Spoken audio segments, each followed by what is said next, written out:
Yəni qoyma mama oxusun. Ma oxu. Həbib özlü oxu.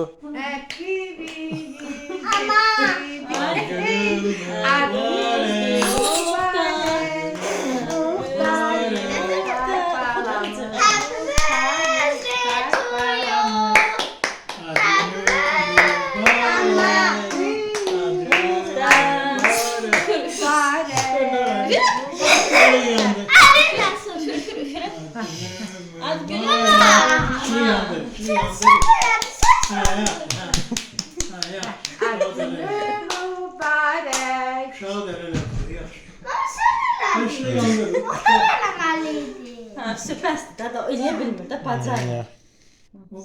Əriyib, yəni yoxdur şey. Sap qutardı. İndi torta töküləcək.